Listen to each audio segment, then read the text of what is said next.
That's what Allah says in the Quran. But you haven't yet read the Quran, so you don't even know what's the plan of the devil.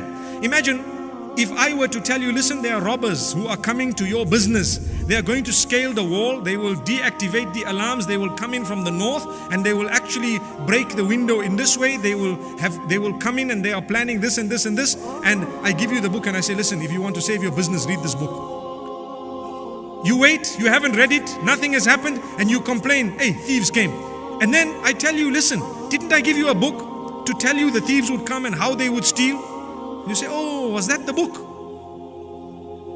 That's what we are doing with the Quran. Allah is telling you, there is a devil. This is what he will do. He will come, he will rob your Eman, he will rob your Akhirah, he will rob your Jannah, which is your aspiration. He wants to take it away from you. And this is how he will do it. He will come this direction, he will make you think, he will make you that. And this is how you will protect yourself from him.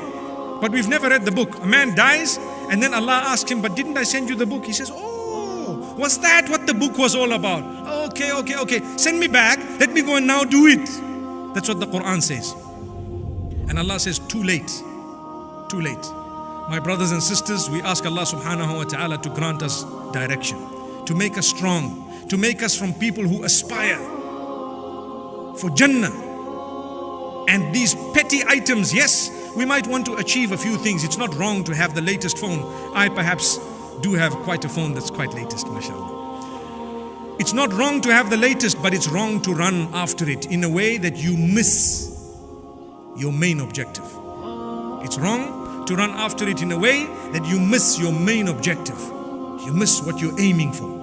What's the point of having everything you want, but you don't have a link with Allah subhanahu wa ta'ala? It can never bring about contentment.